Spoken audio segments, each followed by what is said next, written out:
बिकवा के डॉलर मंगवाए, डॉलर मंगवा करके डॉलरों को अमेरिका में वापस मंगवाया और उसको पकड़ा क्या दिया, ट्रेजरी बिल कि ये रखो, जब चाहोगे पैसा हमसे ले लेना, अमेरिका में सुरक्षित है। तो डॉलर पहुंच गया वापस, अमेरिका के पास पहुंच गया, सब चलता रहा। सऊदी को कभी इस चीज की कमी महसूस नहीं हुई कि अमेरिका उसके साथ कुछ गलत कर रहा है। लेकिन समय किसका कब रहा है, दुनिया के और देश भी धीरे धीरे तेज बढ़ने लगे, निकल कर आने लगा चाइना। चाइना दुनिया की सेकंड बड़ी मार्केट बन गया, सेकंड बड़ी पावरफुल इकोनॉमी बन गया। साथ ही साथ रशिया कम आबादी के साथ पर कैपिटा इनकम में आगे बढ़ते हुए और जबरदस्त तरीके से अमेरिका को टक्कर देने आ गया। Russia, China, India, south Africa और ब्राजील, इनने मिलकर के एक संगठन बनाया जिसका नाम रखा ब्रिक्स।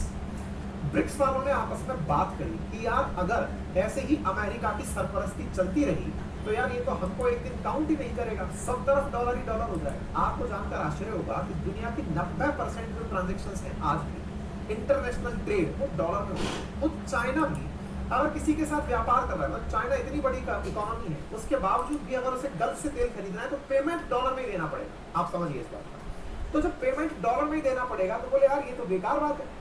इन सब पैसे वाले देशों ने मिलकर के एक डिसीजन लिया कि यार दुनिया में से डॉलर का हटाओ, मतलब इसका सिक्का चलता है, इसका सिक्का हटाओ।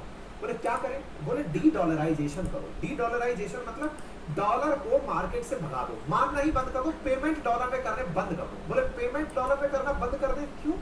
बोले इसकी जगह अपन अपनी करेंसी में पेमेंट करेंगे। तुमको उस पेमेंट से चाहिए क्या, सामान चाहिए ना, सामान के नाम पर तुम्हें वेपन चाहिए, तुम्हें घर के अंदर जरूरी सामान चाहिए, चिंता क्यों कर रहे हो? चाइना ने अपने युआन रेनमिनबी पकड़ा दिए पेमेंट में, अगर तो तुम उनसे जितना चाहो सामान खरीदो। अमेरिका खुद चाइना से सामान खरीदता है, तो सऊदी वालों टेंशन क्या है?